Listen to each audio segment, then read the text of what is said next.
Bonjour, âme précieuse, et bienvenue. Bienvenue non pas simplement sur une vidéo, mais dans un sanctuaire. Un espace sacré, mis à part pour vous et votre Créateur, ici et maintenant. Je vous invite à considérer ces prochains instants non comme un temps passif d'écoute, mais comme un rendez-vous divin, une audience personnelle avec le Roi des Rois, qui a orchestré les circonstances de votre journée pour que vous soyez ici, présent. Le titre de notre rencontre d'aujourd'hui est une question qui résonne peut-être au plus profond de votre être. Le passé te fait souffrir. C'est une question que le ciel vous pose avec une infinie tendresse. Et à cette question, il apporte une promesse, contenue dans les paroles inspirées du prophète Ésaïe au chapitre 43, versets 18 et 19.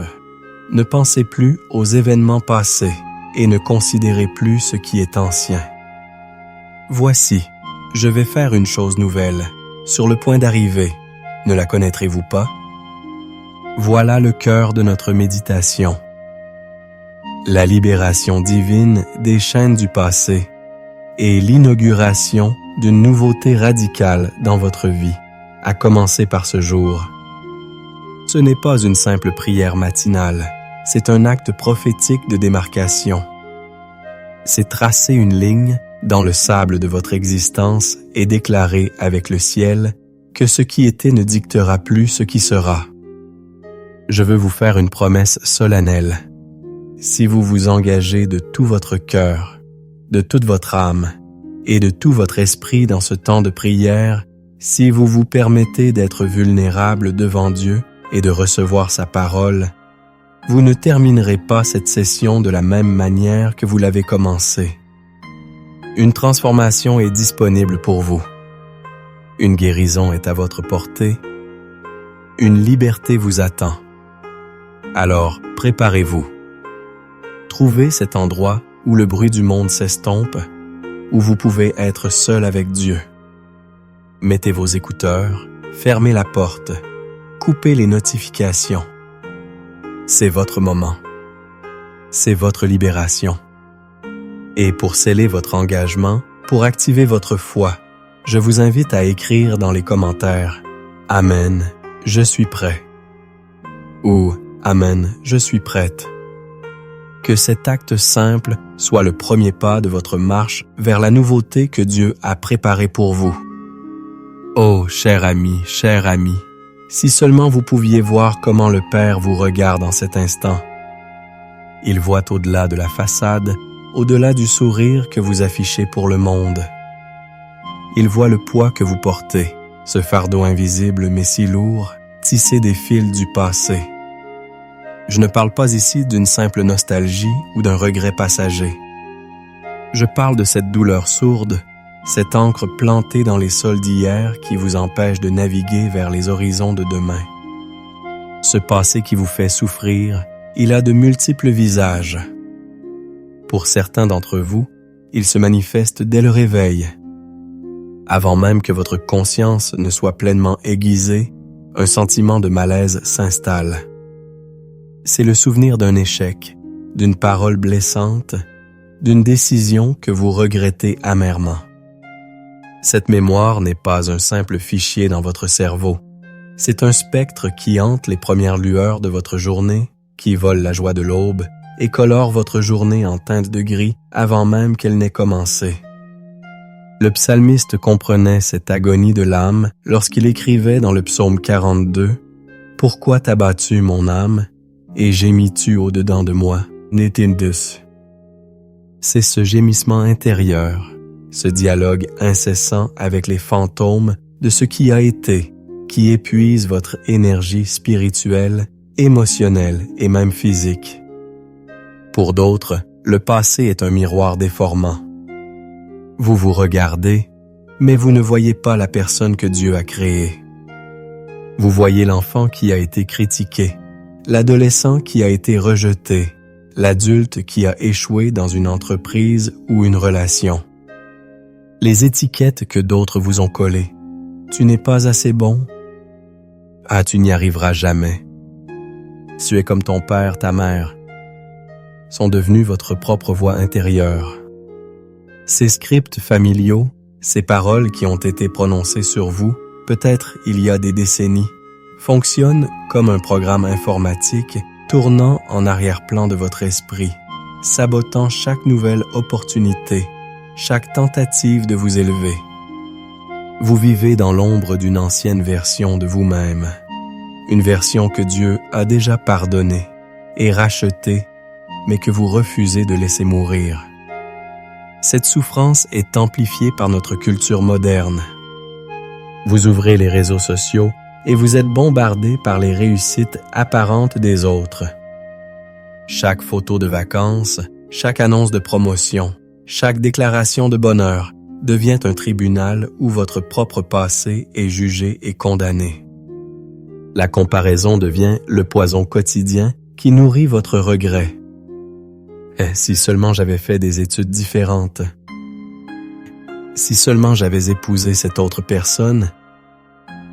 Si seulement je n'avais pas fait cette terrible erreur. Le passé ne vous fait pas seulement souffrir, il vous paralyse par le regret et l'amertume, vous rendant incapable d'apprécier la grâce présente. Et que dire des blessures profondes, des trahisons qui ont brisé votre confiance en l'humanité et peut-être même en Dieu. Une amitié rompue, un vœu de mariage trahi, un abus de confiance par un leader spirituel ou un membre de la famille. Ces événements ne sont pas de simples souvenirs, ce sont des traumatismes qui ont fragmenté votre âme. Vous avez peut-être essayé d'oublier, de passer à autre chose, comme le monde le conseille si facilement. Mais le corps se souvient. Le cœur se souvient. L'esprit rejoue la scène encore et encore, cherchant un sens, une justice, une clôture qui ne vient jamais. Vous avez construit des murs autour de votre cœur pour vous protéger, mais ces forteresses sont devenues vos propres prisons, vous isolant de l'amour et de l'intimité que vous désirez tant. Imaginez un voyageur qui insiste pour porter un lourd sac à dos rempli de pierres. Chaque pierre représente une blessure, un échec, un regret. À chaque pas, le poids l'écrase. Le chemin est magnifique. Le soleil brille, mais tout ce qu'il ressent, c'est la douleur de ses épaules et la fatigue de ses jambes. Quand on lui propose de déposer son sac, il refuse. Ces pierres font partie de mon histoire, dit-il. Elles me définissent. C'est ce que beaucoup d'entre nous font. Nous nous identifions à notre souffrance passée, au point de croire que sans elle, nous ne saurions plus qui nous sommes. C'est un mensonge de l'ennemi. Votre douleur n'est pas votre identité. Votre passé n'est pas votre prophétie. Votre histoire n'est pas votre destinée. Jésus se tient devant vous aujourd'hui, comme il l'a fait il y a 2000 ans, et il vous dit avec une compassion infinie, « Venez à moi, vous tous qui êtes faillis, êtes fatigués et chargés, et je vous donnerai du repos. » Matthieu 11:28. Il ne minimise pas votre douleur. Il ne vous dit pas de simplement l'ignorer. Il vous offre un échange divin, votre fardeau contre son repos. Le problème, c'est que nous avons souvent du mal à lâcher prise. Nous nous accrochons à notre amertume comme à une dette que quelqu'un nous doit. Nous nous accrochons à notre culpabilité en pensant que nous nous punissons nous-mêmes pour mériter le pardon. Nous nous accrochons à la familiarité de notre tristesse parce que la joie de la liberté nous semble étrangère et effrayante. Dieu connaît cette lutte. Il voit chaque larme que vous avez versée en secret. Il entend chaque soupir de votre cœur. Psaume 139 nous dit qu'il nous connaissait avant même notre formation, qu'il a écrit tous les jours de notre vie dans son livre. Cela signifie qu'aucun moment de votre passé ne l'a pris par surprise. Il était là dans la douleur. Il était là dans l'échec. Et il est ici maintenant, non pas pour vous condamner, mais pour vous libérer Il veut transformer les cendres de votre passé en une couronne de beauté. Il veut échanger votre esprit de deuil contre une huile de joie.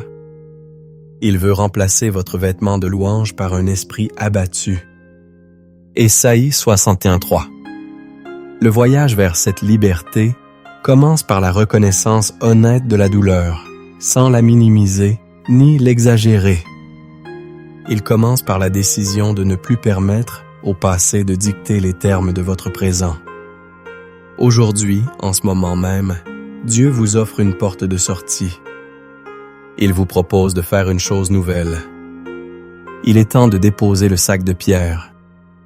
Pour véritablement saisir la puissance de la libération que Dieu nous offre, nous devons plonger profondément dans la parole qu'il nous a donnée, spécifiquement dans ce passage monumental d'Ésaïe, chapitre 43, versets 18 et 19.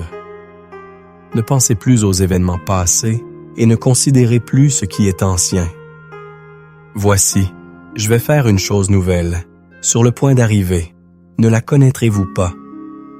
Je mettrai un chemin dans le désert et des fleuves dans la solitude. Pour comprendre la portée de cette déclaration, nous devons d'abord nous transporter dans son contexte historique. Ésaïe s'adresse au peuple d'Israël en exil à Babylone. Ils sont déracinés, vaincus, humiliés. Leur temple est détruit, leur terre est occupée. Leur identité même est en crise. Leur seul réconfort est de regarder en arrière, de se souvenir des jours de gloire, de l'exode spectaculaire hors d'Égypte, des miracles de Moïse, de la grandeur du royaume de David. Le passé est leur seul refuge. Et c'est précisément dans ce contexte de nostalgie douloureuse que Dieu intervient avec une parole qui semble presque choquante. Il dit, en substance, « Arrêtez de regarder en arrière. L'exode que j'ai accompli pour vos ancêtres, aussi glorieux soit-il, n'est rien comparé à ce que je suis sur le point de faire pour vous. » Dieu ne dénigre pas le passé, mais il refuse que son peuple soit emprisonné par lui, même par un passé glorieux. À plus forte raison, il refuse que nous soyons emprisonnés par un passé douloureux. Analysons les mots hébreux pour en extraire toute la saveur. Quand Dieu dit « ne pensez plus », le verbe hébreu est « zakar ». Ce mot ne signifie pas simplement un rappel intellectuel, comme se souvenir d'un numéro de téléphone. Zakar implique de donner du poids, de l'importance, de ruminer et d'agir en fonction de ce souvenir. Dieu nous commande donc de cesser de donner du poids, de la substance et de l'influence aux événements passés. Il nous demande de retirer notre attention et notre énergie de ce qui a été. Il parle des événements passés, Rishonot, et de ce qui est ancien, Kadmoniyot. Ces deux termes englobent toute l'histoire, personnelle et collective. Ils couvrent vos échecs personnels, les blessures que vous avez subies, les cycles familiaux, les traditions humaines qui vous ont maintenu en esclavage. Dieu place une interdiction divine sur la rumination du passé. Puis vient le pivot, la déclaration qui change tout. « Voici, je vais faire une chose nouvelle. » Le mot hébreu pour « nouvelle » Eschadasha. Il signifie frais, sans précédent, quelque chose qui n'a jamais été vu auparavant. Ce n'est pas une simple rénovation de l'ancien. Ce n'est pas une couche de peinture fraîche sur un mur fissuré. C'est une démolition et une reconstruction. C'est une création ex nihilo, à partir de rien. Cette chose nouvelle, dit Dieu, est sur le point d'arriver. Le verbe hébreu tsamash signifie germer, pousser, comme une plante qui sort de terre. C'est une action imminente, organique et inarrêtable. Même si vous ne la voyez pas encore, sous la surface de votre vie, dans le sol de votre esprit, Dieu a déjà planté la graine de quelque chose de nouveau. La question qu'il pose est rhétorique et poignante. Ne la connaîtrez-vous pas? En d'autres termes, serez-vous assez attentif pour la reconnaître? Serez-vous assez courageux pour l'accueillir? Ou serez-vous tellement obsédé par le rétroviseur de votre vie que vous manquerez la sortie vers votre destinée? C'est la question qui vous est posée ce matin. Cette promesse d'Ésaïe trouve son accomplissement ultime en Jésus-Christ. L'apôtre Paul, un homme dont le passé était entaché par la persécution et le meurtre des chrétiens, a compris cette vérité mieux que quiconque. Il écrit dans 2 Corinthiens 5:17 une parole qui devrait être gravée dans nos cœurs. Si quelqu'un est en Christ, il est une nouvelle créature. Les choses anciennes sont passées. Voici, toutes choses sont devenues nouvelles. Le terme grec pour nouvelle créature est kain ktisis. Kain ne signifie pas nouveau dans le temps, comme une nouvelle voiture qui remplace une ancienne, mais nouveau en qualité, en nature. C'est une nouvelle espèce d'être. En Christ, vous n'êtes pas simplement une version améliorée de vous-même. Vous êtes une entité entièrement nouvelle. Votre ADN spirituel a été réécrit. L'ancienne version de vous, celle qui était esclave du péché, de la honte et du passé, a été crucifiée avec Christ. La personne qui vit maintenant est une nouvelle création connectée à la vie de résurrection de Jésus. C'est pourquoi le passé n'a plus de juridiction légale sur vous.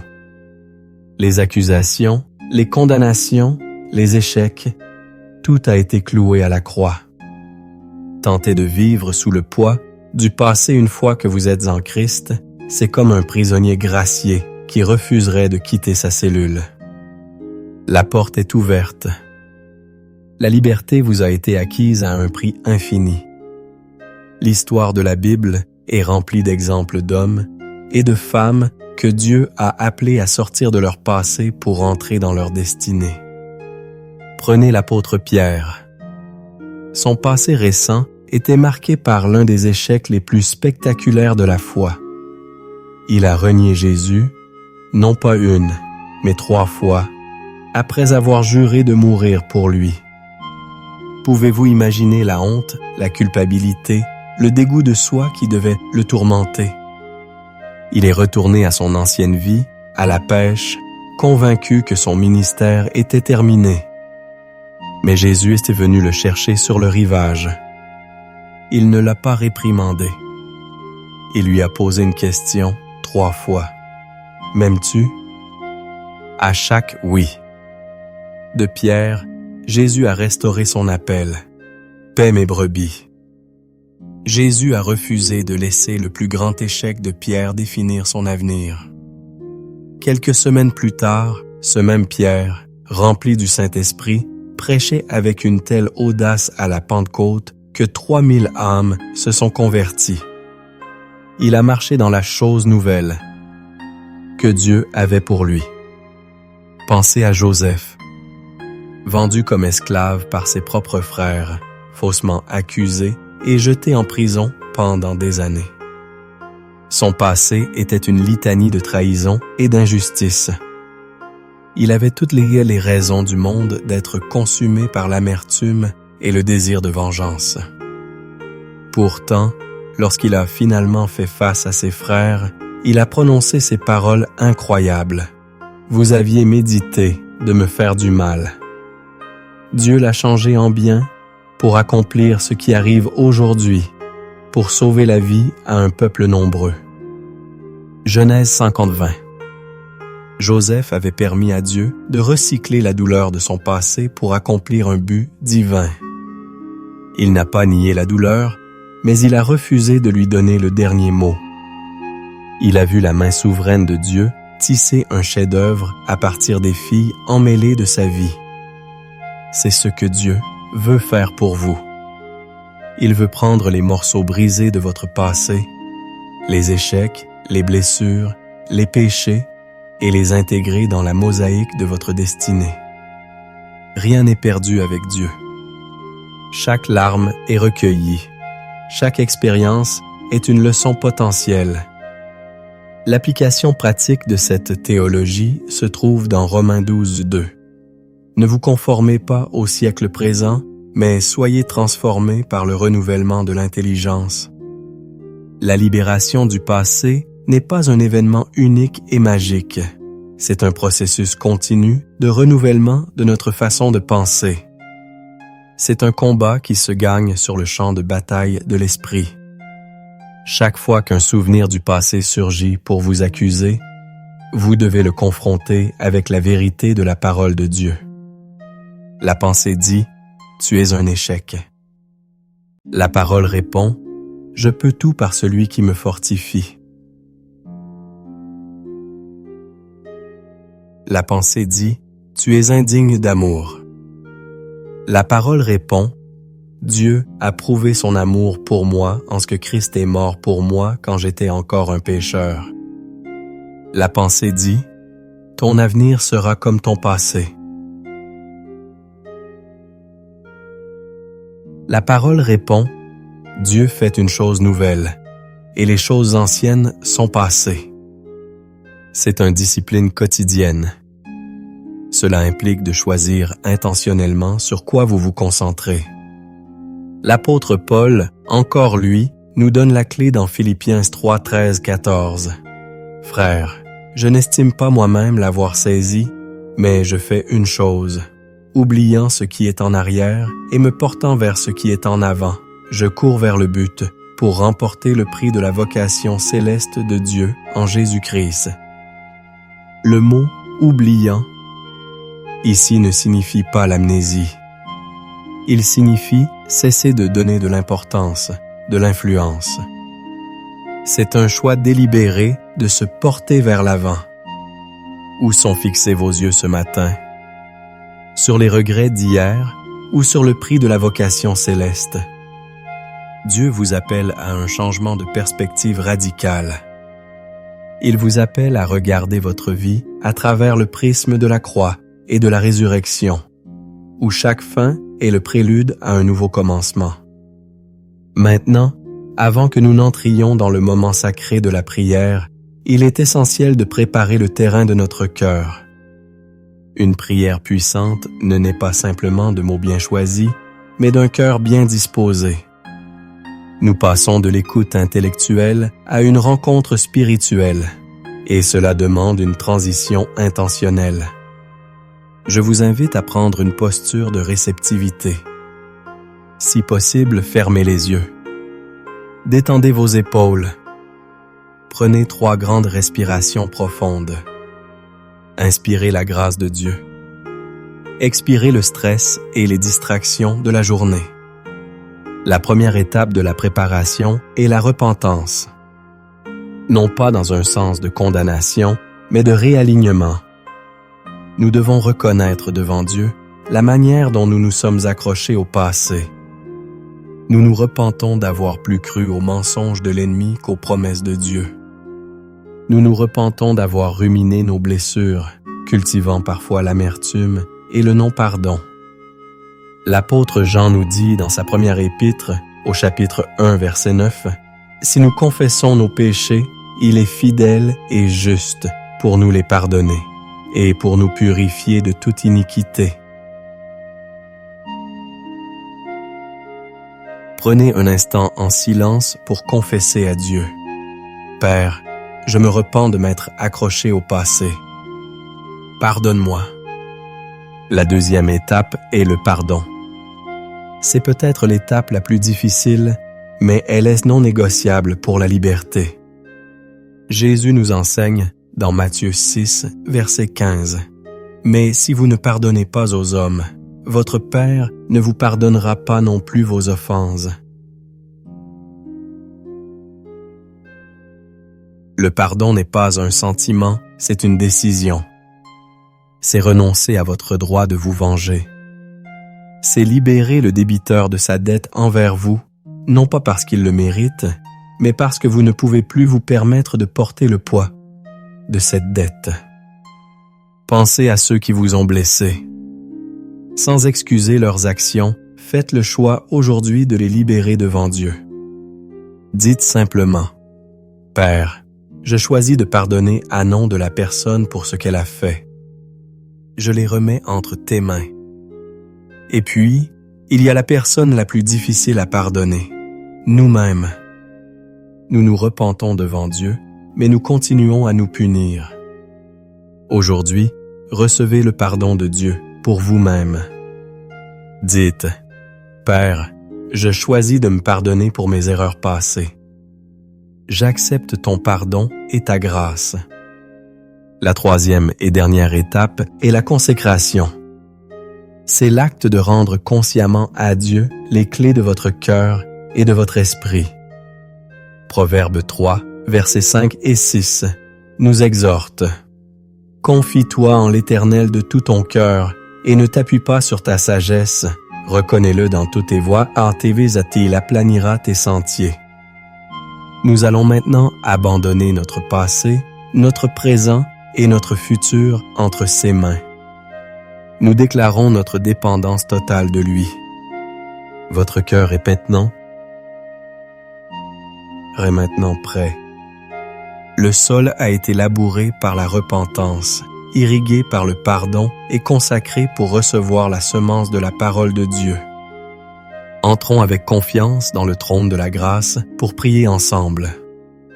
Laissez-nous maintenant unir nos cœurs et nos voix pour nous approcher du trône de la grâce. Père éternel, Dieu tout-puissant, Créateur du ciel et de la terre, nous venons devant toi ce matin, non pas en nous appuyant sur nos propres mérites, mais sur le nom puissant et glorieux de ton Fils, Jésus-Christ. Nous nous prosternons devant toi, reconnaissant ta grandeur, ta majesté et ta sainteté. Tu es l'alpha et l'oméga, le commencement et la fin. Le temps lui-même est entre tes mains. Tu es le Dieu qui était, qui est et qui vient. Tu n'es pas le Dieu du passé lointain, mais le Dieu du présent éternel, le grand Je suis. Ce matin, nous t'adorons comme le Dieu qui fait toutes choses nouvelles. Apocalypse 21:5 déclare ta nature même. Voici, je fais toutes choses nouvelles. Ce n'est pas seulement ce que tu fais, c'est qui tu es. Tu es le Dieu des nouveaux départs, le Dieu de la seconde chance, le Dieu qui se spécialise dans la résurrection, faisant sortir la vie de la mort, la beauté des cendres et l'espoir du désespoir. Nous louons ton nom, El Olam, le Dieu éternel, pour qui 1000 ans sont comme un jour. Notre passé, qui nous semble si écrasant, n'est qu'un instant devant toi. Nous te bénissons, Yahvé Rapha, le Seigneur notre guérisseur, car tu es capable de guérir les blessures les plus profondes de notre âme, les souvenirs les plus douloureux qui nous hantent. Nous exaltons ton nom, Yahvé Tzidkenu, le Seigneur notre justice, car en Christ, tu nous as dépouillés de nos haillons sales, de culpabilité et de honte, et tu nous as revêtus de ta propre justice immaculée. Nous ne sommes plus définis par nos erreurs, mais par ton acceptation parfaite. Nous t'adorons, toi qui, selon les lamentations de Jérémie, renouvelles tes bontés chaque matin. Ta fidélité est grande.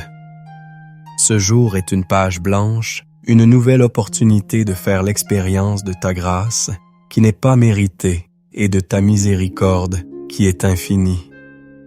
Père de miséricorde, dans la lumière de ta sainteté, nous voyons maintenant clairement les ténèbres auxquelles nous nous sommes accrochés. Nous venons à toi avec un cœur humble et contrit pour confesser nos fautes. Nous confessons le péché de l'idolâtrie du passé. Nous avons érigé des monuments à nos douleurs. Nous avons visité les tombes de nos échecs et nous avons fait de nos regrets un lieu de culte. Nous avons permis à ce qui est ancien de prendre plus de place dans nos pensées qu'à la chose nouvelle que tu promets. Pardonne-nous, Seigneur. Nous confessons le péché de l'incrédulité. Tu nous as promis la liberté, mais nous avons choisi de rester dans nos prisons familières. Tu nous as déclarés nouvelles créatures, mais nous avons continué à vivre selon notre ancienne identité. Nous avons écouté la voix de l'accusateur plus que la voix de notre avocat. Pardonne-nous, Seigneur. Nous confessons le péché du non-pardon, cette racine d'amertume qui a empoisonné notre âme. Nous avons gardé des listes de torts, rejouant les offenses dans nos esprits, nous accrochant à notre colère comme à un droit. Nous confessons aussi la dureté de notre cœur envers nous-mêmes, refusant d'accepter la plénitude du pardon que tu offres si librement. Pardonne-nous, Seigneur. Et maintenant, Père, nous déposons tout à tes pieds. Nous te remettons chaque souvenir douloureux, chaque parole de malédiction prononcée sur nous, chaque trahison, chaque abus, chaque échec. Nous les plaçons sur l'autel. Nous ne voulons plus les porter. Nous te remettons cette relation brisée. Nous te remettons cet échec professionnel. Nous te remettons cette erreur de jeunesse qui nous a marqués. Nous te remettons ce deuil que nous n'arrivons pas à surmonter. Nous te remettons les chaînes des addictions passées. Nous les lâchons. Nous les abandonnons. Nous te les confions, toi le Dieu qui peut tout restaurer. Prends-les, Seigneur, et en échange, donne-nous ta paix qui surpasse toute intelligence. Maintenant, Père, nous nous approprions par la foi les promesses de ta parole. Nous ne sommes plus des victimes passives du passé, mais des participants actifs à ta nouvelle création. En accord avec Ésaïe 43, 18, 19, je déclare, je choisis de ne plus penser aux événements passés. Je refuse de donner du poids et de la considération à ce qui est ancien. Je me détourne de la rumination, du regret et de la nostalgie. Je déclare que mon attention est fixée sur la chose nouvelle que Dieu est en train de faire dans ma vie. Mes yeux spirituels sont ouverts pour la voir. Mon cœur est prêt à la recevoir. Je déclare que Dieu fait un chemin pour moi dans mon désert et des fleuves dans ma solitude. Là où il y avait la stérilité, il y aura la fécondité. Là où il y avait la confusion, il y aura une direction claire. En accord avec 2 Corinthiens 5, 17, je proclame « Je suis en Christ, et donc je suis une nouvelle créature. Les choses anciennes sont passées. Je déclare la mort de mon ancienne identité. La personne que j'étais, définie par la peur, la honte et l'échec, a été crucifiée avec Christ. Voici, toutes choses sont devenues nouvelles. Je marche aujourd'hui dans la nouveauté de la vie. Je suis un citoyen du ciel, un enfant du Dieu très haut, un héritier de ses promesses. En accord avec Philippiens 3, 13, 14, je déclare, je fais une seule chose. J'oublie ce qui est en arrière. Je libère les personnes qui m'ont blessé. Je me libère de la condamnation de mes propres erreurs. Et je me porte de toutes mes forces vers ce qui est en avant.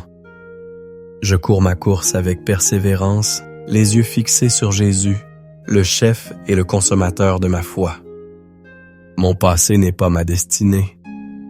Mon avenir est rempli d'espérance et de la gloire de Dieu. Au nom de Jésus-Christ, je me lève maintenant dans l'autorité qu'il m'a donnée. Je ne suis pas en position de défense, mais d'offensive contre les forteresses de l'ennemi. Je prends le bouclier de la foi, mentionné dans Éphésiens 6, 16, pour éteindre toutes les flèches enflammées que l'accusateur lance dans mon esprit. Les flèches du souvenir accusateur, de la honte, de la condamnation et du désespoir. Par l'autorité du nom de Jésus, je m'adresse à toute forteresse de pensée qui s'est érigée dans mon esprit, toute structure mentale construite sur les mensonges du passé. En accord avec 2 Corinthiens 10, 4, 5, j'ordonne que ces forteresses soient démolies maintenant. Je renverse les raisonnements de l'ennemi et j'amène toute pensée captive à l'obéissance de Christ, tout esprit de rejet, d'abandon, de peur, de honte, de culpabilité, d'amertume, qui s'est attaché à mon âme à cause des événements passés, je te lie au nom de Jésus, et je t'ordonne de me quitter maintenant. Tu n'as plus de place ni de droit légal dans ma vie. Je brise tout pacte inconscient que j'ai pu faire avec la tristesse, la dépression ou l'identité de victime. Je renonce à tout bénéfice tordu que je pouvais tirer de mon attachement à la douleur. Je choisis la vie. Je choisis la joie. Je choisis la liberté. Je déclare qu'aucune arme forgée contre moi ne prospérera, et toute langue qui se lèvera en justice contre moi, je la condamnerai. C'est mon héritage en tant que serviteur de l'Éternel. Ésaïe 54:7. L'ennemi ne peut plus utiliser mon passé comme une arme contre moi, car mon passé est couvert par le sang de l'agneau. Le sang de Jésus parle d'une parole meilleure que celle de mes échecs. Il criait « Pardonné »,« Racheté »,« Justifié ». Et maintenant, Père Céleste, dans les espaces qui ont été purifiés et libérés, je te demande de déverser ton Esprit Saint. Saint-Esprit, viens remplir chaque recoin de mon être. Là où il y avait la douleur, sème ta consolation. Là où il y avait l'amertume, remplis-moi de ton amour agapé. Là où il y avait la confusion, apporte ta clarté et ta sagesse. Je te demande de renouveler mon intelligence. Lave mon esprit avec l'eau de ta parole. Aide-moi à penser tes pensées. Donne-moi une perspective céleste sur ma propre vie. Restaure mon âme au berger de mon cœur. Guide-moi dans les sentiers de la justice pour l'amour de ton nom. Restaure en moi la joie de ton salut. Ravive la flamme de mon premier amour pour toi. Père, je prie pour une restauration complète, esprit, âme et corps. Je prie pour que la guérison émotionnelle se manifeste par une guérison physique. Que le stress, l'anxiété et les maladies liées à un passé non résolu quittent mon corps maintenant au nom de Jésus. Fais de moi un témoignage vivant de ta puissance rédemptrice. Que ma vie devienne une histoire qui ne parle pas de la douleur de mon passé, mais de la grandeur de mon Dieu qui m'en a délivré. Je me consacre à toi de nouveau ce matin pour vivre ce jour et tous les jours à venir, non pas en regardant en arrière, mais en regardant en haut, vers toi et en avant, vers l'appel que tu as placé sur ma vie. Au nom précieux et puissant d'Ésidiades et Jocras. Amen. Restez un instant dans le silence. Ne vous précipitez pas pour sortir de ce moment. La prière n'est pas un monologue.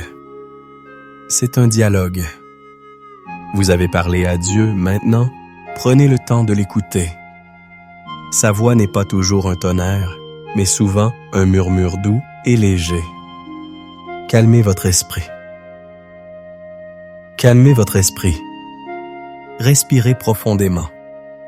Soyez simplement présent dans sa présence. Qu'est-ce que le Saint-Esprit dépose dans votre cœur en ce moment? Peut-être est-ce un mot « paix », confiance, liberté. Peut-être est-ce une image, un sentiment de chaleur et d'assurance. Peut-être est-ce que simplement un silence profond et apaisant, la confirmation que vous êtes entendu et aimé. Ne rejetez pas ce qui vous vient à l'esprit. Accueillez-le. Dieu parle à votre cœur en cet instant. Recevez sa parole personnelle pour vous. C'est le sceau de sa promesse sur la prière que nous venons de faire.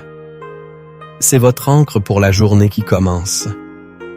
Tenez-vous-y fermement. Et maintenant, recevez cette parole prophétique que je libère sur votre vie, non pas par ma propre autorité, mais par l'autorité du nom de Jésus et la puissance de sa parole. Je ne vous vois plus tel que vous étiez, mais tel que Dieu vous voit. je vous parle, à vous qui avez été enchaînés par le passé. Dans votre vie spirituelle, je déclare que les vieilles routines religieuses et la sécheresse spirituelle prennent fin aujourd'hui. Dieu inaugure une nouvelle saison de sensibilité à sa voix. Vous entendrez sa voix comme jamais auparavant. Comme le dit Jean 10, 7, « Mes brebis entendent ma voix, je les connais et elles me suivent. » Je déclare que vous allez le suivre dans des chemins de nouveauté et d'intimité profonde. Sur votre santé, je déclare que les effets du stress, de l'anxiété et du chagrin liés au passé sont brisés. Je prophétise la guérison sur votre corps et sur votre âme. Par ces meurtrissures, vous êtes guéris, Diaska, comme le déclare Ésaïe 53:5. Je déclare que la force et la vitalité divine remplacent la fatigue et la lourdeur. Votre corps est le temple du Saint-Esprit, et il sera un temple de force et de bien-être. Sur vos finances, je brise tout cycle de manque et de dette enraciné dans les échecs ou les mauvaises décisions du passé. Je déclare que Dieu, selon Deutéronome 28:12, ouvrira pour vous son bon trésor, le ciel, pour envoyer la pluie sur votre pays en sa saison et pour bénir tout le travail de vos mains. Vous prêterez à beaucoup de nations et vous n'emprunterez point. Une nouvelle saison de provision et de sagesse financière commence pour vous. Dans votre famille, je déclare la fin des cycles générationnels de dysfonctionnement, de blessures et de péchés. La grâce de Dieu coule maintenant pour guérir les lignées. Comme le dit Ésaïe 54:13, « Tous tes fils seront disciples de l'Éternel, et grande sera la prospérité de tes fils. » Je déclare la paix, la restauration et le salut sur votre maison. Concernant votre destinée et votre appel, je déclare que la paralysie du passé est terminée. Vous entrez maintenant dans les œuvres que Dieu a préparées d'avance pour que vous les pratiquiez, comme le dit Éphésiens 2:10. Les dons et les talents que le passé avait étouffés sont ravivés. La porte que Dieu ouvre pour vous, personne ne peut la fermer. Marchez avec audace dans votre but. Pour votre protection quotidienne, je déclare sur vous la couverture du psaume 121, 8. L'Éternel gardera ton départ et ton arrivée, dès maintenant et à jamais. Vous êtes protégés des pièges du passé et des attaques de l'ennemi. L'ange de l'Éternel campe autour de vous et vous arrache au danger. Enfin, sur votre état émotionnel, je déclare que le Dieu d'espérance vous remplit de toute joie et de toute paix par la foi, pour que vous abondiez en espérance par la puissance du Saint-Esprit, comme le promet Romains 15:13. Le deuil est terminé. La joie du Seigneur est votre force. Et maintenant, recevez la bénédiction sacerdotale de Nombre, chapitre 6, versets 24 à 26. Que l'Éternel te bénisse et qu'il te garde. Que l'Éternel fasse luire sa face sur toi et qu'il t'accorde sa grâce. Que l'Éternel tourne sa face vers toi et qu'il te donne la paix. Nous arrivons à la fin de notre temps ensemble, mais ce n'est pas une conclusion, c'est un commencement. Vous avez reçu une parole, vous avez prié une prière de libération et vous avez été bénis.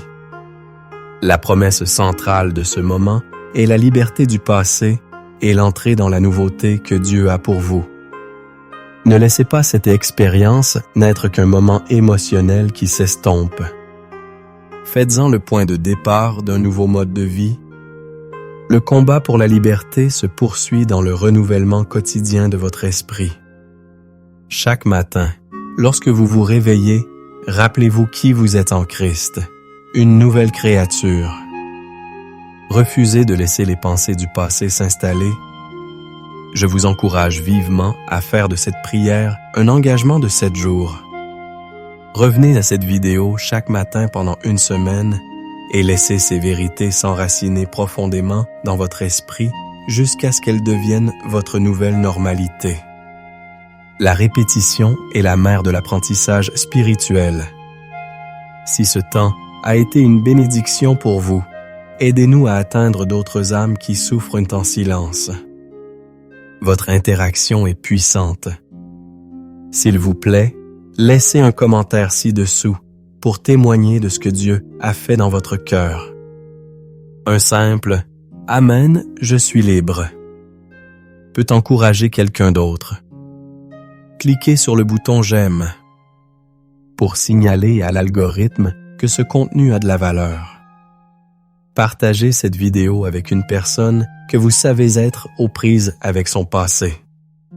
Et si ce n'est pas déjà fait, abonnez-vous à notre chaîne et activez la cloche pour ne manquer aucun de nos futurs temps de prière et d'enseignement.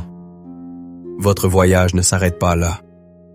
Je vous invite à explorer notre playlist de prières pour la guérison intérieure, pour continuer à approfondir votre marche avec Dieu. Marchez dans la liberté que Christ a acquise pour vous. Votre journée ne sera pas définie par hier, mais par la grâce nouvelle de Dieu aujourd'hui. Allez en paix et que la joie du Seigneur soit votre force.